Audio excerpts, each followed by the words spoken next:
Hi, my name is Jessica. And my name is Molly, and today we'll be tuning into what God says about the climate crisis. Molly and I work on the Methodist Church campaign, Climate Justice for All. I am based in Britain, and Jessica is based in Zambia.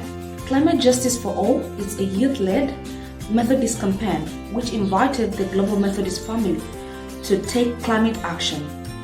We are asking communities to join us as we declare we believe in climate justice for all. Climate Justice for All is asking the global Methodist communities to do 3 things in the run-up to COP26. Listen, call, commit. Listen to the stories of communities all over the world with experience of climate change and/or climate action.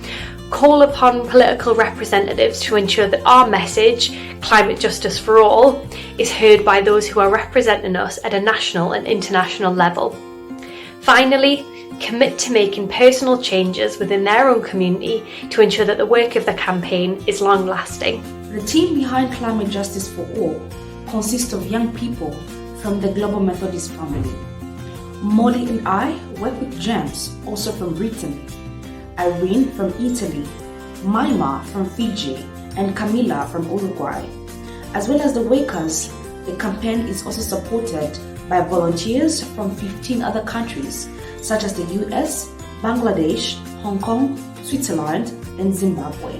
You can find out more about Climate Justice for All by going to our website at worldmethodistcouncil.org/CJ4A or our social media accounts. If you are wondering what COP26 actually is, it is the 26th annual meeting of the United Nations Climate Change Conference.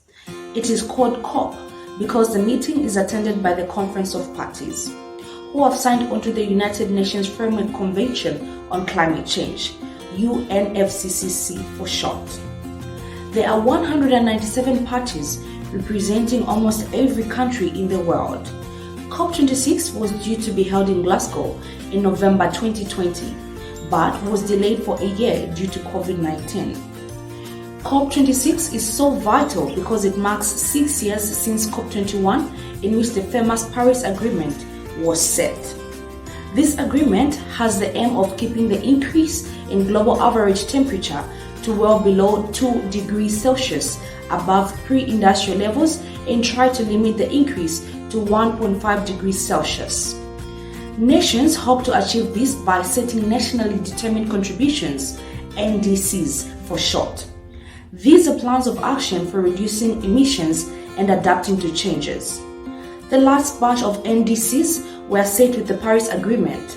6 years on, COP26 will invite countries to review and improve their NDCs. As Climate Justice for All, we believe that it is vital that Christians are active in conversations surrounding the climate crisis. This is because we believe that the earth and all life upon it has been carefully and creatively made by God, and therefore if we sit back and allow creation to be harmed and ruined, we are disrespecting the one who created it. We must be defenders of the earth and not part of the problem. Additionally, the nature of the climate crisis means that it is not only land and animals who are being impacted by the changes in climate, but people too. And if we believe that God loves for and cares for every single person, we must work to ensure that that person has the chance at a full and flourishing life, as opposed to one shrouded in fear, uncertainty, and displacement. We believe that we respect and honour God when we respect and honour the planet and all of creation. For thousands of years, the climate on our planet has been stable. Energy from the sun is absorbed by the land and the sea, warming the planet. This heat then radiates out from the earth back into space. A layer of gases in the atmosphere reflects some of this energy back towards the earth, heating it a second time. This process is called the greenhouse effect. As the layer of gases act like the roof of a greenhouse, without it, the average temperature on earth would be negative 18 degrees Celsius, too cold for most life as we know it to survive. However, since the start of the Industrial Revolution, the Earth has experienced an enhanced greenhouse effect. Human activity has increased the release of carbon dioxide and other greenhouse gases, which means that more of the sun's energy has become trapped in our atmosphere. This has already had a dramatic impact on the planet, and is the result of a mere 1.1 degrees Celsius increase in average global temperature since the pre-industrial era of 1850 to 1900.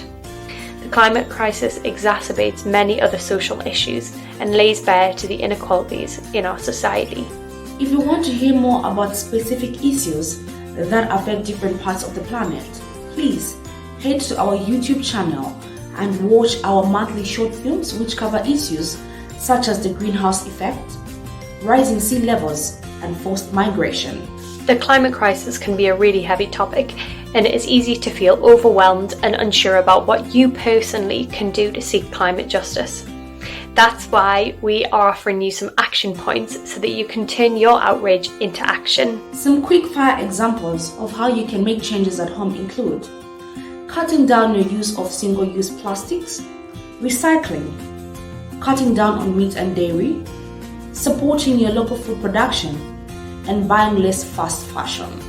While doing all of these things personally is really important, it is also vital that we try and encourage our communities to join us as we make changes. For many of you, one of the communities that might really benefit from you asking questions about how we can make changes together are your schools. If you see things in your school that you think could be done better, beginning a conversation with those who can make change is a really good start. Encouraging your peer groups to support any calls for change that you make and sharing with everyone why those changes are necessary will help people want to join you as you make changes for the better. We would also love it if you would check out the work of our friends, the Young Christian Climate Network. In the run-up to the COP26, they are holding a relay in which church communities are walking the journey from St. Elves to Glasgow. Go and check out their website and social media and see if there's ways your church community can support the relay and this historic moment. Finally, something that we really hope you will consider doing is encouraging your church community to get involved in the work of climate justice for all. As part of how we are encouraging communities to listen to those with experience of the climate crisis and/or climate action, we've begun releasing monthly short films and worship resources to encourage this. In April, our short film came from Britain, in May it came from Fiji, and in June it came from Zambia. Please encourage your communities to watch our short films and to use our worship resources. These are things such as prayers, song suggestions and Bible readings, and have conversations about the climate crisis with your church. There are so many things you can be praying for. First, we encourage you to pray thanks to God for our beautiful and worthwhil earth and all of the works of creation. Taking time to pray for the wonders of creation that we see in our everyday lives helps us to remember to be grateful for the earth and hopefully reminds us that we should respect creation as opposed to harm it. Next, we encourage you to pray for the communities all over the world who are already feeling the effects of the climate crisis. Please pray that these communities would be supported by the global community as they seek help in light of the changing climate. Pray that any climate-induced trauma would be seen as a priority and individuals and communities are given the space and support to grieve and lament what has been lost to them. Pray for the injustice that is, all too often, that our brothers and sisters in the global south who are contributing least to the climate crisis are the ones who are on the front lines of this change. Next, we encourage you to pray for climate activists who are using their voices to speak up against climate injustice.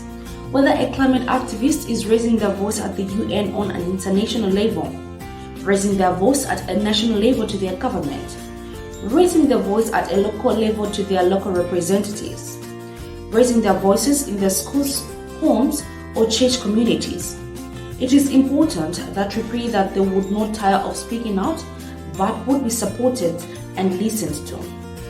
We ask you to pray that in speaking out against climate injustice, activists will begin really useful conversations about what can be done personally and collectively to seek climate justice. Finally, we encourage you to pray for COP26.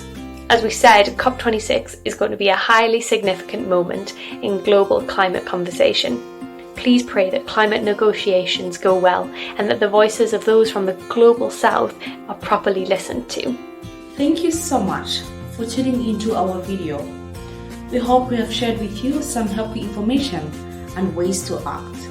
As we said, if you want to find out more about the work of Climate Justice for All, please go to our website and check out our social media accounts.